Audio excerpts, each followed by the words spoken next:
Sandrine Fitoussi, bonjour, Boker Tov. Boker Tov. Alors, tout d'abord, bien entendu, une première question ce matin. Est-ce que vous avez pu dormir sereinement, tranquillement, relativement tranquillement durant la nuit, après apparemment une sorte de cessez-le-feu, instauré unilatéralement par les Palestiniens? Écoutez, nous, on a bien dormi puisqu'on a fait confiance au djihad. Lui, ce qu'il dit, il le fait. Donc, on a vu qu'à 11h, ils avaient dit qu'ils arrêteraient. Donc, on leur fait confiance. Voilà, on a bien dormi. On a passé une bonne nuit. Les enfants tranquilles. On se réveille le matin paisiblement. Tout est parfait. Tout est parfait. Bien sûr, c'est cynique, on sent bien le ton cynique de vos propos. On l'a bien cerné, on l'a bien compris. Ça veut dire que finalement, on se retrouve, on se reparle régulièrement de confrontation en confrontation, de round de violence en round de violence, et rien ne change. Voilà, j'ai honte et je me sens un peu humiliée en fait, parce qu'à chaque fois que je vous reparle, je vous dis exactement les mêmes choses. Donc voilà, il faudrait peut-être cette fois-ci changer quelque chose. Je ne sais pas quoi, mais... Oui. Et c'est toujours ce sentiment d'être pris en otage par les Palestiniens? Ce sentiment de persécution, de savoir qu'on peut faire quelque chose et qu'on ne le fait pas, et qu'on attende comme ça les décisions de chacun, et que en fait nous on est au milieu et c'est nous qui subissons, et que personne en fait n'en a vraiment rien à faire, ni Bibi Netanyahou, ni Monsieur Bennett, ni personne. Ça se voit de toutes les façons, puisque moi j'entends pas vraiment on habite effectivement à 5 km de Gaza, donc on est censé entendre tous les bruits et toutes les attaques, mais bon, à part un immeuble effondré, on n'entend pas grand-chose. On n'a pas entendu que des mechablim ont été touchés ou que quelque chose a été atteint, si ce n'est que les entendre à eux et nous demander de nous tenir à carreau, et dans ce cas-là, ils feront un cessez-le-feu. C'est absurde et c'est complètement illogique. Alors, on a entendu ces derniers jours, hier et même ce matin, le maire de Sderot, qui lui aussi appelle à une réaction plus ferme de la part de l'armée israélienne. La question que je voulais vous poser, c'est finalement, dans la conjoncture actuelle, est-ce que, finalement, on ne peut pas s'habituer à vivre? C'est une question extrêmement douloureuse et extrêmement difficile. Est-ce que finalement, on ne peut pas s'habituer à vivre dans ce genre de situation, parce que Gaza ne va pas disparaître d'un côté et les habitants du pourtour de la bande de Gaza, des localités juives, vont rester aussi? Est-ce que finalement, en limitant les dégâts, avec le dôme de fer, en essayant, puisqu'on se gargarise du fait que 90% des tirs ont été interceptés par le dôme de fer, et les autres sont tombés finalement dans des champs, dans des champs sans faire de blessés ni de dégâts, finalement, est-ce que ce n'est pas un moindre mal de vivre comme ça? Écoutez, de toute façon, c'est une question légitime. Elle serait vraie si jamais... La question se poserait si on était dans un gouvernement de gauche, à savoir limiter pour comprendre qu'il y a l'existence d'un autre peuple de l'autre côté. Mais nous, on a choisi un gouvernement de droite. Et pour l'instant, on ne voit pas qu'il fasse grand-chose pour nous. Les habitants de Sderot, les habitants de Otef-Aza, Otef-Israël sont nombreux. Et on ne peut pas vivre dans une situation comme ça. Il n'y a pas de légitimité de se dire que on n'est pas, c'est-à-dire on n'est pas dans le Cavaya Rock, dans la pourtour du, je sais pas comment on dit en français. Oui, dans la ligne verte. Excusez-moi. Donc on est en Eretz Israël, on est dans une ville comme toutes les autres. Donc il y a aucune légitimité et il y a aucune excuse à laisser cette situation comme ça. C'est une situation de facilité de ne rien faire pour pouvoir faire plaisir aux autres peuples du monde, et nous on est complètement déçus. Maintenant, ce que je comprends pas, c'est qu'on est tous complètement maso avec ce Rosh Memchala, et on est tous comme ça à dire que tout va bien. Finalement la gauche ce serait peut-être mieux. Finalement tous les autres ils ont fait plus que la droite. Voilà, je vous dis à quelques jours avant les élections. C'est ça, parce qu'il faut bien reconnaître qu'il y a déjà eu cette année, alors qu'il y avait régulièrement des rounds de confrontation avec les Palestiniens, il y a eu 2 consultations électorales, et dans les 2, on peut dire que les habitants de Sderot et on va dire d'au moins une partie des localités du pourtour ont accordé à nouveau leur confiance à Binyamin Netanyahou, à la droite israélienne. Comment vous expliquez ça? Moi, personnellement, c'est quelque chose que je comprends pas. C'est une espèce, en fait, c'est pour amoindrir, c'est avoir peur de choisir autre chose ou de choisir plus fort. C'est-à-dire une droite plus plus précises et qui défendent plus ces idéaux israéliens. On est le peuple d'Israël, on est le peuple qui habite sur notre terre, et on a fait grandir le peuple en face. Alors ce peuple, il a le droit d'exister, mais pas à notre dépens.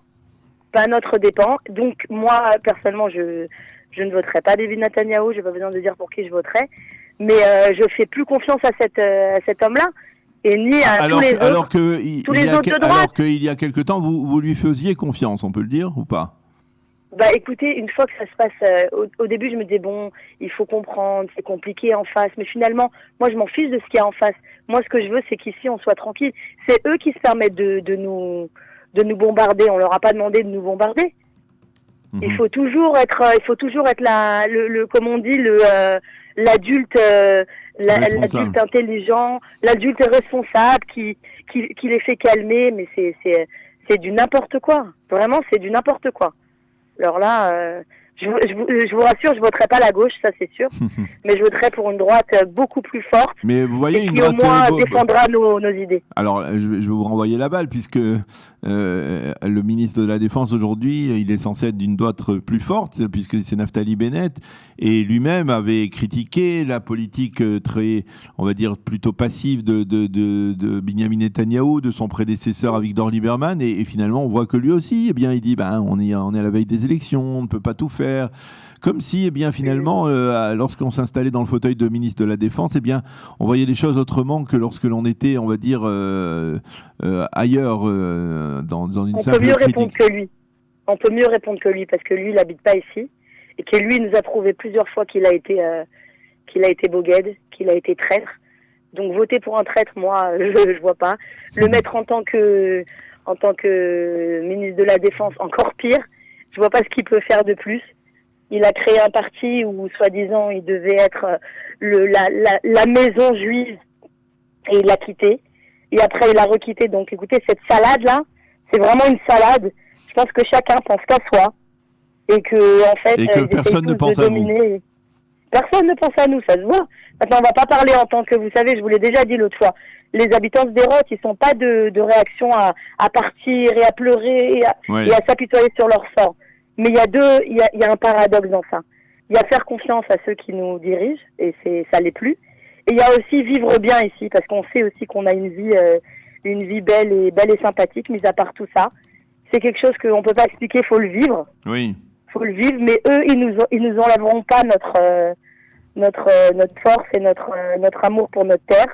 Grâce à Dieu, si j'habitais aussi à Natania ou à Tel Aviv ou à Jérusalem, ce serait la même chose, puisque la réaction, elle est pareille partout. Dès qu'il y a quoi que ce soit, rien ne se passe.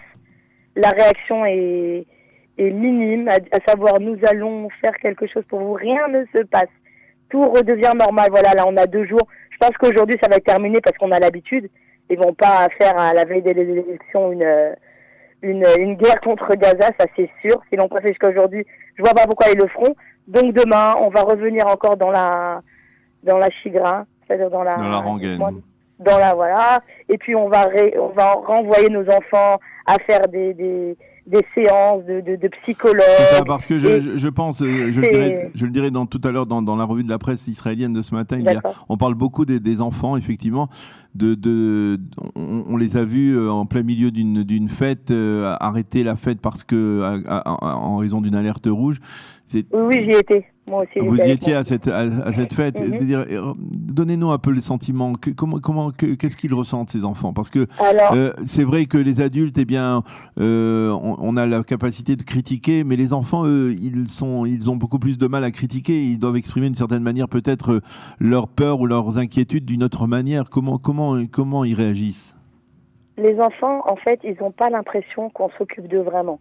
C'est-à-dire que quand j'ai décidé de pas dire à mon fils de 4 ans, il n'y aura pas de couleur rouge, d'alerte rouge. Je peux pas lui dire ça parce que c'est pas vrai. Ouais.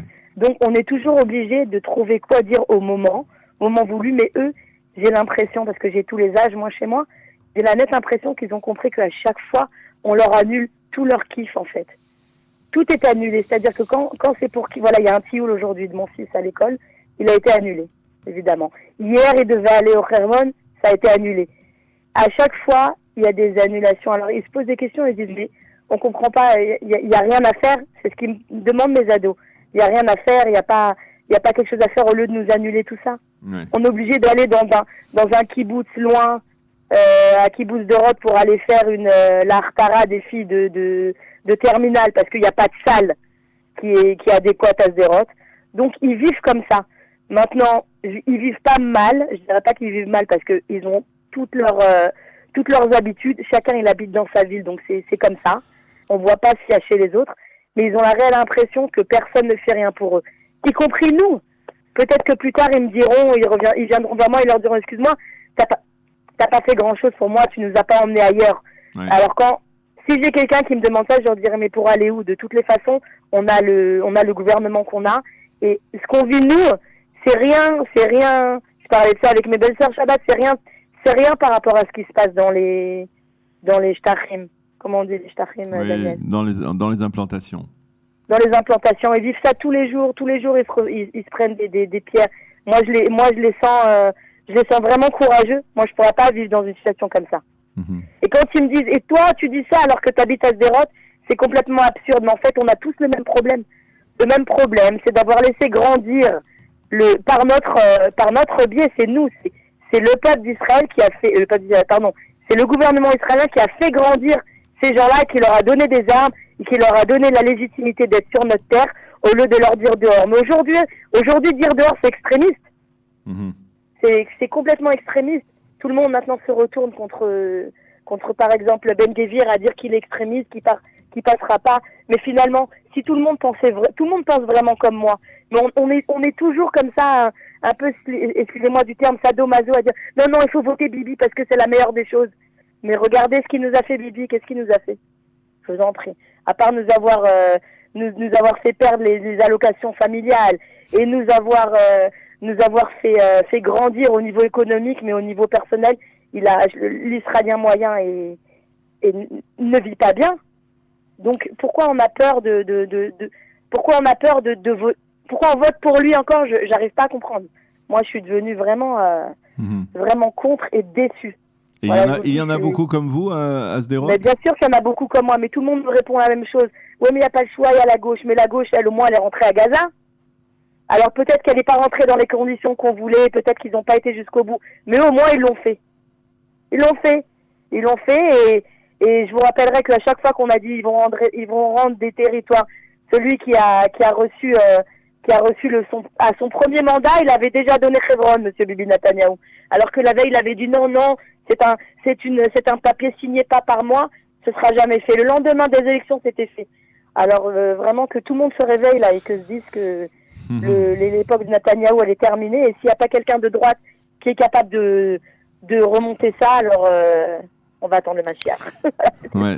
Eh bien, oui, sur cette note plus positive, effectivement, voilà. on comprend très bien à la fois votre colère et votre frustration, on peut le dire, face à cette situation qui ne parvient pas à se résoudre et on ne voit pas véritablement d'issue à cette situation. Mais en tout cas, on peut le dire, on admire votre courage aussi. Vous parliez du courage des habitants des localités juives du Judée de Samarie. Eh bien, vous en avez aussi.